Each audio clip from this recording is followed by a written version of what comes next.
নমস্কার বন্ধুরা, তোমরা সবাই কেমন আছো? আশা করি ভালো আছো। গ্রাম বাংলার পক্ষ থেকে তোমাদের অসংখ্য অসংখ্য ধন্যবাদ। আমি আজ আবার একটা নিয়ে চলে এসেছি, লাউ চাষ। এই লাউ চাষের কতটা প্রফিট আর কত সুবিধা আর কতই বা খরচ আর আমাদের চাষি ভাইদের কত লাভ হয় সেইটা বিষয়ে আমি আজ কথা বলবো। আর এর কী কী পরিচর্যা করবে সেইটাও তোমাদের আজ জানাবো। তবে লাউ চাষের বিষয়টা পুরো ভিডিওটা দেখবে, তাহলে বিষয়টা আর ভালো করে বুঝতে পারবে এবং জানতে পারবে এবং শেষ পর্যন্ত থাকবে। এই বীজটা লাগানো হয়েছিল পৌষ মাসের প্রথম সপ্তাহে। এর প্রথম সপ্তাহে এটা হচ্ছে হাইব্রিড জাতের লাউ। এটা খুব সুন্দর ধরন। এটা 12 থেকে 14 ইঞ্চি লম্বা হবে। এটা খুব সুন্দর। এই জাতের লাউটা সবাই চাহিদা করে চায় বাজারে। তাই এইটা চাষ করতে খরচ শুধুমাত্র একমাত্র মাচাটাই। এই মাচাটায় এখানে 10 কাঠা জমি হারে করা হয়েছিল। বাঁশ কেনা হয়েছিল 30টা বাঁশ। এবার 30টা বাঁশে কেটে এটাকে 6 ফুট উচ্চতায় অনুযায়ী বাঁশ কেটে এই মাচাটা তৈরি করা। আর এখানে তার লেগেছে 10 কেজি এবং জন বাবদ দিয়ে খরচ হয়েছে তোমার 3000 টাকা। এবার মোটামুটিভাবে এটা চাষের মাচায় ওঠার আগে পর্যন্ত 10 কাঠা জমি হারে অন্তত 10,000 টাকা খরচ হয়েছে। এবার চলে এসেছি ফাল্গুন মাসের পরিচর্যায়। ফাল্গুন মাসের থেকে এই গাছ, লাউ গাছটা এই পর্যন্ত দেখতে পাচ্ছ, এটা এখন বর্তমান ফাল্গুন মাসের মাচায় উঠে গেছে। এবার এটা ঠিক এইভাবে সিস্টেম করা হয়েছে। এবার তোমরা ঠিক এইভাবে করার চেষ্টা করবে। এবার সার, যদি শেষ সার দিতে হয়, এটা বিকালবেলায় সেচ দিতে হবে। সেচ দিলে এবার 14-35 আর হালকা পটাশ দিয়ে মিশ্রিত করে গাছের চারি সাইডে রাউন্ড দিয়ে সার দেওয়া হয়েছে।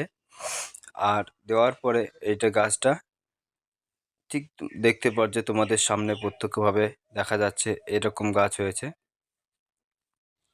এই ফাল্গুন মাসে এখন বর্তমান সময় তোমার এই যে ডগা ছাড়ছে সাইডে, পাশ ডগা বা গোড়ার থেকে যে ডগা উঠছে, এই ডগাগুলো কেটেও বাজারজাত করা যায়, ভালো পয়সা পাওয়া যায়। আর লাউ যখন ধরবে তখন তো আরও প্রচুর পয়সা পাওয়া যায়। বর্তমান সময়ে লাউ বাজারে এখন 20-25 টাকা পিস বিক্রি হচ্ছে।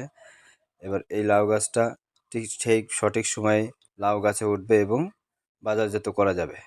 তবে বন্ধুরা, এই লাউ গাছে একটা জিনিস খেয়াল রাখবে, সবসময় গ্রামীণ ফাঁদটা পেতে রাখবে। এটা হচ্ছে সাদা মাছি বা উড়ন্ত যে মাছিগুলো দেখা যায়, সেই মাছিগুলো যাতে বসে এই লাউ ডগা ছিদ্র করে দেয় এবং লাউ ছিদ্র করে দেয় কচি লাউ। এবার ঠিক আছে, সেদিকে খেয়াল রেখে তোমরা ইমিডাক্লোরাইড যে লিটারে অন্তত 75 ml করে ব্যবহার করবে।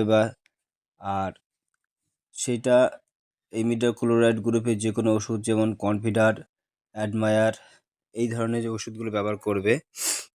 তারপর এই এই ওষুধটা ব্যবহার করলে তোমার বাদামি পোকা বা সাদামাছি বা দোয়ে পোকা, জাপ পোকা, থিপস, লেদা পোকা, বিভিন্ন রকম পোকা এই ইমিডাক্লোরাইড গ্রুপের ওষুধ ব্যবহার করা যেতে পারে।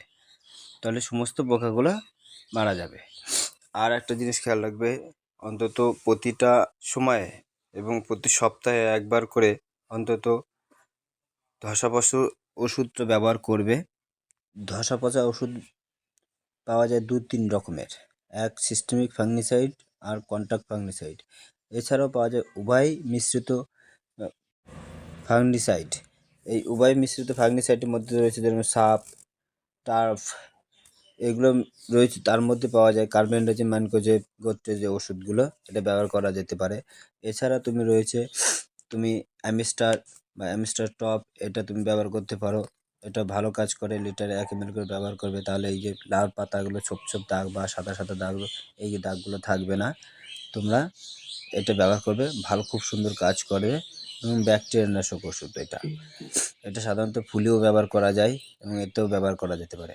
এবার কীটনাশক হিসেবে যদি ব্যবহার করা যেতে পারে, ইমামেথিক বেনজয়েড গ্রুপের যে কোনো ওষুধ, সেটা ব্যবহার করতে পারো।